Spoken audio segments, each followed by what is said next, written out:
Alechem, le cours qu'on va faire Be'ezrat Hashem sur Parashat Vayeshev. Dans la Parasha, on parle de la vente de Yosef et son départ vers l'Égypte. Et on sait que le départ de Yosef vers l'Égypte, Akadosh Baruch Hu déjà il a prévenu Avraham Avinu cette chose. C'est-à-dire qu'Akadosh Baruch Hu déjà il a prévenu Avraham Avinu dans Brit Ben Abetarim que ses enfants ils vont être esclaves pendant 400 ans. Mais Akadosh Baruch Hu, il n'a pas dit à Avraham Avinu que ses enfants ils vont être esclaves en Égypte. Hachem, il lui a dit qu'ils vont être esclaves pendant 400 ans. Mais où, ce n'était pas prévu. Et Akadosh Baruch Hu, en fin de compte, il a fait en sorte que l'esclavage il va se passer en Égypte à travers la vente de Yosef et la descente de Yosef vers Égypte. Et après 22 ans, Yaakov il entend que Yosef il est vivant en Égypte. Il descend avec Shivim Nefesh et l'esclavage, il commence là-bas. Et au moment qu'Hachem il a dit à Avraham Avinu dans Brit Ben Abetarim, il lui a fait en même temps l'allusion des 4 exils que ses enfants ils vont traverser. Comme ça c'est marqué dans Bereshit, Perek Tedvav, Pasuk Yud Bet et Yud Gimel, Yadoa Teda, Ki ger yezaracha beretz lo lahem, va'abadum ve'ino otam 400 shana, etc. Et là, Kadosh Baruch Hu il lui dit, Ve'ine ema chashecha gedola nofelet alav. Il faut comprendre c'est quoi Ema, c'est quoi Chashecha, c'est quoi Gedola et c'est quoi Nofelet Alav. C'est les 4 exils à l'envers. Akadosh Baruch Hu il a commencé par la fin jusqu'à la première exil. Comment ça va se passer? Et moi j'aimerais parler de l'exil des Grecs. Yavan, qu'on parle de Hanouka. Tout d'abord, il faut savoir que Nofelet, c'est Babel. Gedola, c'est Madaï. Chashecha, c'est Yavan, c'est les Grecs, c'est Hanouka. Ema, c'est Edom. Et moi, j'aimerais parler de 3e Chashecha. Pourquoi on appelle les Grecs Chashecha? Parce que les Grecs, ils ont voulu nous ramener l'obscurité. Et ils ont ramené l'obscurité. Ils ont voulu nous faire oublier la Torah et ils ont voulu nous éloigner de la Torah. Et c'est pour ça, dans le chant de Hanouka, on dit Banu Choshech le Garesh. On est venu ici pour faire fuir l'obscurité, pour faire partir l'obscurité. Alors, dans la paracha qu'on lira Be'ezrat Hashem ce Shabbat, Parashat Vayeshev, il faut savoir qu'il y a là-bas 112 psukim. Parmi ces 112 psukim, il y en a 104 psukim qui commencent avec la lettre Vav. Il n'y a que 8 psukim qui ne commencent pas par la lettre Vav. C'est spécial dans notre paracha. Et pourquoi le chiffre 8? Parce que toujours cette paracha, on la lit la veille de Hanouka, avant que Hanouka tombe. Alors on lit cette paracha veille de Hanouka. Hanouka, c'est 8 jours, il y a 8 psukim qui n'ont pas la lettre Vav. On trouve la même chose dans Megillat Ruth. Megillat Ruth, tous les psukim là-bas, ils commencent par la lettre Vav, mis à part 8 psukim. C'est-à-dire qu'il y a un lien entre notre paracha et Sefer Megillat Ruth. Et j'aimerais comprendre quel est le lien entre Megillat Ruth et notre paracha. Et il y a ici aussi une allusion à Hanouka. Et j'aimerais comprendre c'est quoi l'allusion à Hanouka, pourquoi la lettre Vav, pourquoi on est lié au Megillat Ruth. Il faut savoir que Tamar, elle va avec son beau-père Yehuda. Et de cette union de Tamar et Yehuda, il y a des jumeaux qui viennent au monde. Il y a Peretz et Zerach. Et ici, c'est le début de la naissance de Mashiach. Et à la fin, quand est-ce que le Mashiach il est né? Il est né dans Megillat Ruth. Alors c'est pour ça la paracha elle est liée, Vayeshev, qui est là, Peretz il est venu, et descendance de Peretz jusqu'à David et Shlomo, c'est marqué dans Megillat Ruth, c'est le Mashiach. Il a commencé ici dans notre paracha, et il a fini dans Megillat Ruth. C'est pour ça notre paracha, tous les psukim, ça commence par Vav, mis à part 8, et Megillat Ruth, tous les psukim, ils commencent par Vav, mis à part 8. Dans Megillat Ruth, c'est marqué là-bas dans chapitre 4, et Dalet Pasuk Yutchet Pasuk 18, c'est marqué là-bas Peretz, Hezron, Ram, Aminadav, Nachshon, Salema, Boaz, Oved, Ishai, David. Alors c'est-à-dire toute cette descendance-là, elle commence dans notre paracha. Et j'aimerais comprendre pourquoi le chiffre 8, il est lié au Mashiach, il est lié à Hanouka. Et on va essayer d'expliquer Be'ezrat Hashem dans ce cours. C'est rapporté dans le Midrash sur Tehillim que le Tehillim Vav, Là-bas, c'est marqué l'amnatzer ben ginot à la shminit, c'est-à-dire quoi? Qu'en réalité, le violon que les Lévi'im ils jouaient au Beth Amikdash, il était de 7 cordes. Quand le Mashiach il va venir, Be'ezrat Hashem, alors on aura 8 cordes dans ce violon-là. C'est-à-dire que le chiffre 8, ça parle aussi des Mashiach, parce que le violon, on va lui rajouter encore une corde quand le Mashiach il va venir, comme ça il dit David Amelech. C'est rapporté dans le Zohar HaKadosh, dans Parashat Miketz, dans page même Gimel 43, dans le Zohar HaKadosh, c'est marqué là-bas, Velo Zachar Sar Mashkim et Yosef Vaishkacheu. Le Zohar HaKadosh, Rabbi Shimon Bar Yochai, il dit, je ne comprends pas. Ça se répète, il y a une répétition dans ce pasouk-là. C'est marqué, Velo Zachar, il ne s'est pas souvenu. Le ministre et chanson, il ne s'est pas souvenu de Yosef et il a oublié. Il ne s'est pas souvenu et il a oublié, c'est la même chose. Pourquoi il y a cette répétition? Il faut comprendre pourquoi. Le Zohar HaKadosh, il dit que Yosef, il a été puni mida keneged mida. Yosef, il a dit 2 mots de plus au ministre et chanson qui se rappelle de lui, Zachartani vizkartani, pour me faire sortir d'ici. Akadosh Baruch Hu, il a fait en sorte qu'il va oublier. C'est marqué dans le pasuk, Velo Zachar, et après c'est marqué, Vaishkacheu. Akadosh Baruch Hu, il a laissé Yosef dans la prison, il a laissé là-bas encore 2 ans. Il faut savoir que le mot Vaishkacheu, il a oublié, ça nous concerne. Nous, ça nous concerne à Hanouka. Pourquoi? Parce que tout le travail que les Grecs ils avaient, la guerre qu'ils avaient contre les Béné Israël, ils ont voulu les shakecha mitoratecha ou les ha'avira michuke retzonecha. On dit dans la tfila, à la nifim, à la purkan, à la givurot, etc., les shakecham. C'est exactement comme c'est marqué chez Yosef, qui ne s'est pas souvenu de lui, il ne s'est pas rappelé la mémoire. Vaishkaché, où il a oublié. C'est ça qu'est-ce qu'ils ont voulu nous faire, les Grecs, nous faire oublier la Torah. C'est-à-dire que Hanouka, c'était l'oubli. Et il faut savoir que le Rambam dit qu'il y a 3 mitzvot qui ramènent toutes les choses qu'on a oubliées. Je crois aujourd'hui on appelle cette maladie être Alzheimer, on oublie tout. Pour guérir de cette maladie, le Rambam dit mitzvat mezuzah, mitzvat tzitzit ener Hanouka.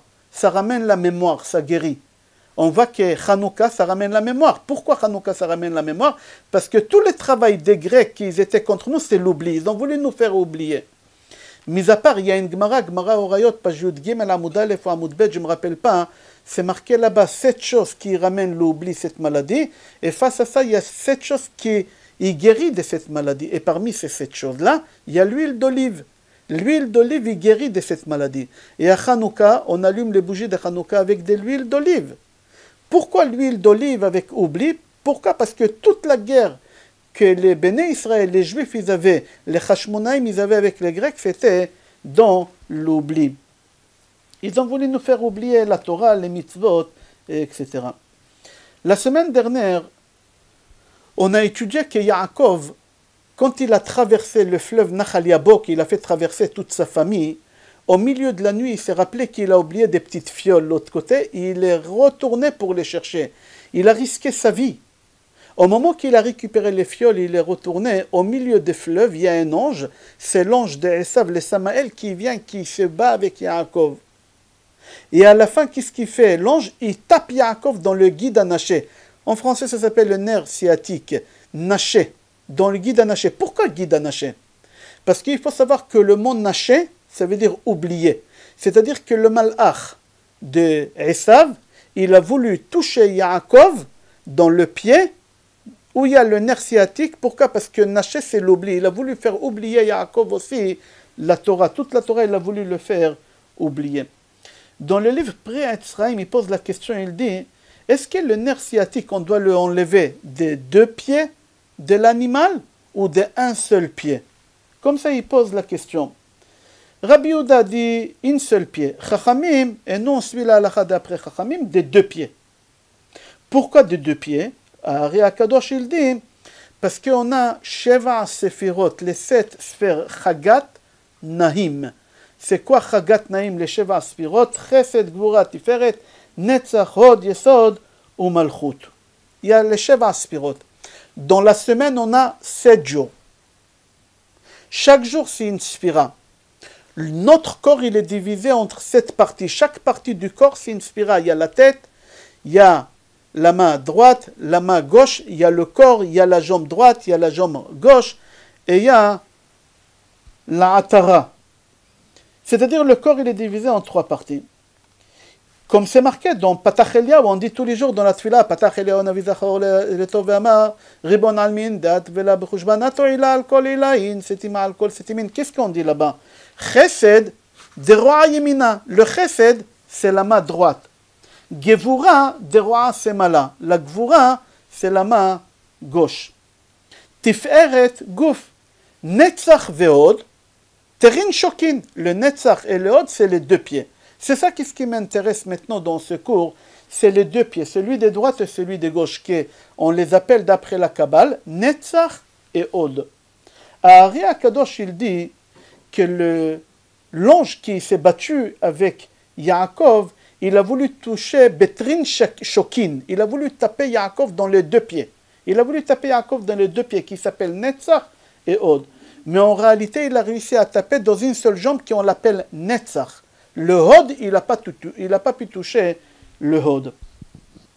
Le Sfat Emet, il explique, et il dit comme ça, qu'elle est faite, Mideoraita, Pesach, c'est Chesed, Shavuot, c'est Gvura, Sukkot, c'est Tiferet. Et on a 2 fêtes Miderabanan, on a Chanukah et on a Shavuot. Et il dit que Chanukah, c'est Hod, et Tiferet, c'est Netzach, c'est les 2 jambes. Chanukah, c'est une jambe, et Purim, c'est une jambe. Alors Purim, c'est Netzach, et Chanukah, c'est Od. Le Sfat Emet, il dit que Chanukah, qui est des Rabbanan, il puise toute sa force d'une fête qui est Midoraita, c'est la fête des Sukkot. Pourquoi? Parce que la fête des Sukkot, elle est 8 jours, et la fête de Chanukah aussi, elle est aussi 8 jours. D'accord? Et Purim, comme c'est un seul jour, alors elle puise toute sa force de Shavuot, parce que Shavuot, c'est un jour, et Purim, c'est un seul jour. Les 3 fêtes, Keneged Avraham, Pesach, Yitzhak, Shavuot, Sukkot, Yaakov, on a expliqué déjà la semaine dernière. Et les 2 fêtes Miderabanan, aussi, c'est par rapport à 2 matriarches. Chanukah, le miracle, il a été fait grâce à une femme qui s'appelait Yehudit, et Purim, c'était grâce à une femme qui s'appelait Esther. Alors Léa, c'est Chanukah. Pourquoi? Parce que le miracle de Chanukah, il était fait par les enfants de Léa, les Hashmonaïm, c'était de la tribu de Lévi. Mis à part ça, que Léa, elle avait 8 enfants, les 6 qu'elle avait, et les 2 que Zilpa, elle avait, total 8 sa servante. Rachel, elle avait aussi autant des enfants qu'elle a fait des Purim, parce que la Gemara dit, Purim, Gemara Megillah, je crois page Gimel, là-bas la Gemara dit, Megillah nikret biud Aleph, biud Bet, biud Gimel, biud Alet, Betedvav. 5 jours de Purim, ça peut tomber. Rachel, elle avait 5 enfants. Comment? Elle avait Binyamin, elle avait les 2 enfants des servantes, et Ephraim et Menaché, Yaakov, il a retiré Yosef. Alors il y a 5 enfants qui appartiennent à Rachel. Alors c'est pour ça on dit que Chanukah, ça appartient à Léa, et à Rachel, c'est Purim. Yaakov, quand il se réveille du rêve qu'il a fait au Mont Moria avec l'échelle, qu'est-ce qu'il fait tout de suite? Il construit un autel pour faire des sacrifices à Hachem, il prend une pierre et il fait couler de l'huile sur cette pierre-là. D'où il vient cette huile-là? Puisqu'on sait que le fils d'Esav, il a couru derrière Yaakov pour le tuer. Et le fils d'Esav, c'était l'élève de Yaakov. Yaakov, il a enseigné la Torah. Et il n'a pas voulu tuer son rave. Alors il a dit à Yaakov, comment je peux faire en sorte? C'est comme si je te tue, mais je ne te tue pas parce que tu es mon rave. Mais d'un autre côté, mon père, il m'a demandé, je vais faire Kibbout Orim. Alors Yaakov, il lui dit, tu sais qu'est-ce que tu fais? Tu prends tous mes affaires, mes habits, tout. Et un pauvre, il est considéré comme mort. C'est comme si tu m'as tué. Comme ça, il a fait l'ipaz et Yaakov, il n'a plus rien. Comment ça se fait que le lendemain, il a de l'huile? Comment ça se fait que alors le Midrash dit qu'Yaakov Avinu, le matin, quand il s'est levé, Akadosh Baruch Hu, il lui a donné quelques petits pots. Qu'Akadosh Baruch Hu, il a donné à Yaakov, et c'est ces petits pots-là qu'Yaakov, il a oublié de l'autre côté, qu'il est revenu les récupérer. Ces petits pots-là, Moshe Rabbeinu, il a utilisé pour les Mishkan. Et on a utilisé Shlomo HaMelech pour le Bet HaMikdash. On a utilisé pour oindre les rois, que ce soit Shaoul, que ce soit David Amelech, que ce soit Shlomo, tous les rois. Et il y a un qui est resté pour Hanouka, que les Hashmonaïm, ils ont trouvé au Beth Amikdash. Et ils ont allumé pour un jour, et en fin de compte, ils avaient pour 8 jours. Alors moi, j'aimerais faire lier le Hod, la jambe que l'ange d'Esav, il n'a pas pu toucher chez Yaakov, avec Hanouka. Il faut savoir pourquoi le guide Anaché, il s'appelle guide Anaché, Naché. Alors il répond, il dit, le Zohar HaKadosh, il répond, il dit, parce que Naché, c'est la racine de Shikra, Lishkoach, Nishkach, oublier, c'est la racine des oubliés. Qu'est-ce qu'il a fait l'ange? Il a voulu toucher le Hod. C'est quoi le Hod? C'est la Torah, faire oublier la Torah que Yaakov il avait. Il a voulu le faire oublier la Torah, comme c'est marqué. Que Naché, c'est... Le Zohar HaKadosh, il dit, oui, Naché, c'est oublié. Où on va? Chez Yosef. Yosef, quand il a nommé son fils Ménaché, qu'est-ce qu'il a dit? Yosef, dans Sefer Dvarim, Perek Mem Aleph, là-bas c'est marqué dans Pasuk Aleph, Ki nashani Elokim et kol amali et kol avi. C'est-à-dire qu'Akadosh Baruch Hu, il m'a fait oublier tous mes problèmes. C'est-à-dire que le mot Ménaché, Naché, Lishkoach, Nishkar, c'est oublié. C'est-à-dire que l'ange d'Esav, il a touché le guide à Naché. Naché, il a voulu toucher le Hod, faire oublier Yaakov toute la Torah qu'il avait en lui. Et c'est exactement ce qu'ils ont voulu faire les Grecs. Et qu'est-ce qu'ils ont voulu faire les Grecs? C'est ça le miracle de Hanouka. Que la guerre qu'on avait à Hanouka, c'était une guerre de religion. Une guerre de religion. À Purim, c'était une guerre de corps. Il fallait qu'on protège notre corps. Et ça, il a voulu nous exterminer. La Shmid, la Harog, ou la Abed, et kol hayudim. Minar v'adzaken, taf v'nashim be'om echad. C'est le corps. À Hanouka, c'était une guerre de religion. Les Grecs, ils ont dit, Hachem, il a créé le monde, il n'y a pas de problème. Hachem, il existe, il n'y a pas de problème, on est d'accord. Mais quand Hachem, il a fini de créer le monde, il s'est retiré, il a fait rentrer dans le monde la nature. Et le monde, il est géré à travers la nature, et ce n'est pas à travers Hachem. La providence divine n'existe pas. Mais les Béné Israël, ils leur ont dit non, pas du tout, vous vous trompez. C'est-à-dire qu'eux, ils ont voulu nous faire oublier la Torah, nous faire oublier Hachem. Le shakecha mitoratecha oleha, avira michuke retzonecha. Pour comprendre ça, c'est-à-dire qu'eux, ils ont voulu nous toucher où? Dans la mémoire. Dans la mémoire, ils ont voulu nous toucher. C'était ça, cette guerre-là.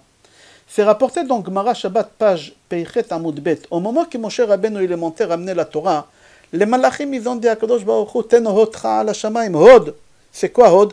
Laisse la Torah. C'est quoi Hod chez Torah? On va expliquer. Laisse-la dans le ciel. Et Moshe Rabbeinu, il leur dit, est-ce que vous avez des parents, les anges? Non. Alors, Kiboudorim, il n'y a pas, c'est marqué dans la Torah, ça ne vous concerne pas. Est-ce que vous travaillez comme nous on travaille? C'est marqué dans la Torah, Shabbat. Est-ce que vous avez la jalousie? Est-ce que vous avez des affaires pour ne pas mentir, pour ne pas... Non, la Torah, elle ne vous concerne pas. Ils ont dit, tu as raison, prends la Torah. Alors on pose la question, on dit, les malachim, ils ne savaient pas toutes ces choses-là? Bien sûr qu'ils savaient. Alors qu'est-ce que les malachim, ils ont voulu garder chez eux dans le ciel? Ce n'est pas la Torah. Ils ont voulu garder le Hod. C'est quoi un Hod? Il faut savoir que quand on s'investit dans la Torah, on étudie la Torah avec des difficultés, avec des épreuves. Alors Akadosh Baruch Hu, il nous donne la possibilité à cette personne que quand il dit un halakha, Hachem il se plie. Il y a des halakhot qu'Hachem il n'a pas le droit de se mêler. La Torah, lo bashamayim, ici une Gemara très connue, Baba Metzia, Tanuro shel Achnai. Il y a une machloket entre Rabbi Eliezer et Chachamim. Rabbi Eliezer metaher et Chachamim metamim. C'est une grande histoire là-bas. Et au moment qu'Akadosh Baruch Hu, il a parlé, la voix céleste, il a dit à tous les rabbanim, Malachem Rabbi Eliezer beni, Shekol halacha, Shekol makom halacha kemoto, que la halacha elle est comme lui. Qu'est-ce qu'il a fait son beau-frère? Rabbi Yoshua, c'est marqué dans la Gemara, Amad al raglav ve amar lo bashamayim. Rabbi Yoshua, il s'est mis debout sur ses deux jambes, il a dit Hachem, Hachem, ne te mêle pas. Le Hod, il n'est pas dans la Shamaim, il est là. C'est nous, tu dois te plier à nous. Pourquoi tu te mets sur tes deux jambes? La question de Ari Akadosh. Pourquoi tu te mets sur tes deux jambes? Pour dire que tu pouvais parler assis. Non, Rabbi Yoshua, il s'est mis sur ses deux jambes. Il voulait dire à Akadosh Baruch Hu que le Netzach et le Hod, c'est pas dans le ciel, c'est ici. C'est pour ça qu'il s'est mis debout sur ses deux jambes. Comme ça, il dit à Rizal. Et que les malachim, ils n'ont pas à se mêler. Parce que dans la Shamaïm, Moshe Rabbeinu, il n'aura pas laissé le Hod. Moshe Rabbeinu, il l'a pris avec lui. Qui a pu acquérir cette chose-là? très très fort. C'est Rabbi Shimon Bar Yochai. Il y a une chanson qu'on a l'habitude de chanter chacun d'après ses coutumes. Nous, on a l'habitude de le chanter chaque vendredi soir. Atabal Bar Yochai, Nimshach Tashrecha, Shemen Sason Mecha. Là-bas, on dit Moshav Tov Yashavta Yom Nasta Yom Asher. Comment c'est marqué là-bas la suite? Yom Nasta Yom Asher Barachta Bimara Tzurim She'amalta Sham Kanita. Là-bas, tu as acquis, Rabbi Shimon Bar Yochai, dans la grotte avec ton fils, qu'est-ce que tu as acquis? Hod Chavahadarecha, Hod. Tu as pu acquérir le Hod, c'est-à-dire que Rabbi Shimon Bar Yochai, il a pu acquérir cette force-là qu'Akadosh Baruch Hu, il se plie à lui quand il dit un halacha. Comment ça se fait que Rabbi Shimon Bar Yochai, il a mérité ça? Pour la simple raison que Rabbi Shimon Bar Yochai, il a souffert pendant toutes ces années-là, 13 ans. Il a mangé des caroubes, il a bu que de l'eau, aucun plaisir dans la grotte. C'est-à-dire quand tu as un mal à Torah comme ça, alors Akadosh Baruch Hu, il te donne la possibilité d'avoir le Hod. Et Rabbi Shimon Bar Yochai, il a acquis ça. Achida, il dit qu'il a entendu un Rav qui s'appelait Rabbi Masoud, qui lui-même, il a entendu des Harei Akadosh sorti Ilim, Samechet. C'est marqué là-bas dans Pasuk Yutet, Alita lamarom shavita shevi, lakarta matanot ba'adam. Alita lamarom shavita shevi, shevi, shi, bet, yud, Shimon Bar Yochai. C'est-à-dire que Rabbi Shimon Bar Yochai, il a pu acquérir le Hod. Alita lamarom shavita shevi, il a pu acquérir le Hod. Comment il a pu acquérir le Hod, Rabbi Shimon Bar Yochai? C'est quand il était dans la grotte. Il faut savoir, Rabbi Shimon Bar Yochai, il est mort quand? Il y en a qui disent à l'Akba Omer. Il faut savoir que on a dit que chaque jour de la semaine, c'est une sphira. Et pendant le Omer, on compte 7 semaines. Chaque semaine aussi, c'est une sphira. Rabbi Shimon Bar Yochai, il est mort le jour de la semaine. Lamed Gimel Ba Omer, c'était le Hod. Et la semaine de la sphira aussi, c'était Hod. C'est-à-dire que Rabbi Shimon Bar Yochai, il est mort Hod Sheba Hod.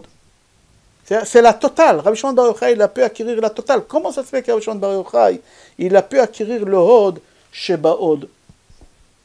Pourquoi? Parce qu'il était dans la grotte, il s'est investi dans la Torah, c'était pas facile. Chafetz Chaim dit, au moment que le Sar, l'ange d'Esav, il vient, il touche Yaakov. Pourquoi que Yaakov n'est pas quelqu'un d'autre? Parce que Yaakov, c'est lui le Hamoud à Torah, c'est lui le symbole de toute la Torah, Yaakov Avinu. Alors c'est pour ça, qu'est-ce qu'il fait? Il essaie de toucher le Netzach de Yaakov, c'est Torah Shebe'al Peh. Torah Shebe'al Peh, il essaie de toucher.